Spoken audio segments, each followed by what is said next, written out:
हे अब गाइस, कैसे हैं आप सब। फाइनली हम यहाँ पर पहुँच चुके हैं मल्टीपल इनपुट्स में। मतलब ब्लॉक डायग्राम के अंदर बहुत सारे इनपुट्स होने वाले हैं और हम उसको सॉल्व कैसे करेंगे ये देखेंगे। तो देखो, कहीं भी मल्टीपल इनपुट्स होती है तो वहाँ पर बात आती है सुपरपोजिशन थ्योरम की।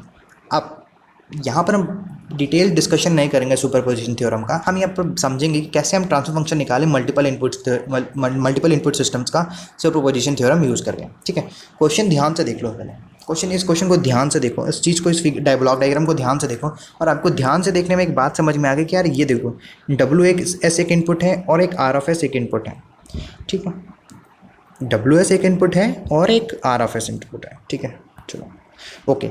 और आउटपुट तो हमारे पास एक Y, सिर्फ एक अकेला Y इनपुट है। ठीक है, ओके।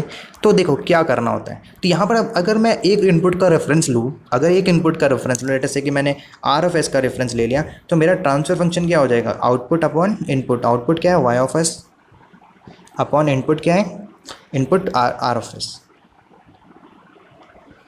यही होगा। ठीक है, अगर मैं दूसरा इनपुट कौन सा ले लूँ, WS ले लूँ। ठीक है, अभी मैंने RF लिया था ना, तो अब मैं WS ले लूँ, जैसे पिछला ये आया था। तो अगर मैं WS ले लूँ तो मैं क्या होगा, ट्रांसफर फंक्शन क्या लिखूँगा, आउटपुट अपॉन इनपुट क्या है, WS। तो दो तरीके के ट्रांसफर फंक्शन आ सकते हैं। ठीक है, तो अब सॉल्व कैसे किया जाए, ये बहुत बड़ा प्रॉब्लम आया हमारे पास कि हम सॉल्व कैसे किया जाए इस तरह के क्वेश्चन को सॉल्व।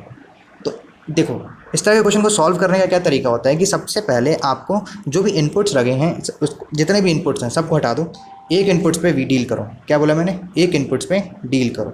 एक इनपुट्स इन द सेंस कि आपको समझना पड़ेगा कि अगर मैं RF पे डील कर रहा हूँ तो इसको मैं बंद हटा दूँगा, अगर मैं RF पे डील कर रहा हूँ तो WS को हटा दूँगा।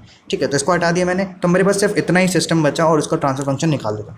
ठीक है, देखो ध्यान से, मैंने WS को हटा दिया, RF से डील, तो ये देखो, ये दोनों क्या आ गए, सीरीज़ में आ गए, और ये यूनिटी फीडबैक सिस्टम है, तो आपका ट्रांसफर फंक्शन ऐसा दिखने लगेगा। ठीक है, सुपरपोजिशन यही होता है कि बाकी के एलिमेंट्स को हटा दो और एक का निकालो पहले। ठीक है, और सिमिलरली दूसरा कंडीशन क्या होगा कि हम WS को अब क्या करने वाले हैं कि अब अगली बार क्या करने वाले हैं कि जैसे हमने RF से निकाल लिया तो अब RF को हटा देंगे और WS से निकालेंगे। ठीक है, WS से निकालने वाले हैं। ठीक है, ट्रांसफर फंक्शन तो निकाल लेते हैं। देखो, WS से निकालना स्टार्ट किया मैंने, तो WS में आ गए ये दोनों तो पैरेलल आ गए, और सॉरी फीडबैक पाथ में आ गए, और साथ ही साथ ये क्या हो गया, सीरीज़ में आ गया। ओके, ये क्लियर हो गया आपको बात। और अगर बात ये क्लियर हो गई आपको, तो आपका ये ट्रांसफर फंक्शन ही आ गया। तो दो ट्रांसफर फंक्शन आ गए यहाँ पर। अब लेना कौन सा है, तो देखो लेना क्या है, तो इस ट्रांसफर फंक्शन में थोड़ा समझते हैं। थोड़ा सा बाय डिफ़ॉल्ट कंडीशन, अगर आपको पूरा होल ट्रांसफर फंक्शन बोला है तो आपको पहला ट्रांसफर फंक्शन T था और दूसरा T+W था, तो दोनों ट्रांसफर फंक्शन पैसे ऐड करके लिख देना है, तो आपको होल ट्रांसफर फंक्शन आपका मिल जाएगा। क्या बोला मैंने, होल ट्रांसफर फंक्शन मिल जाएगा।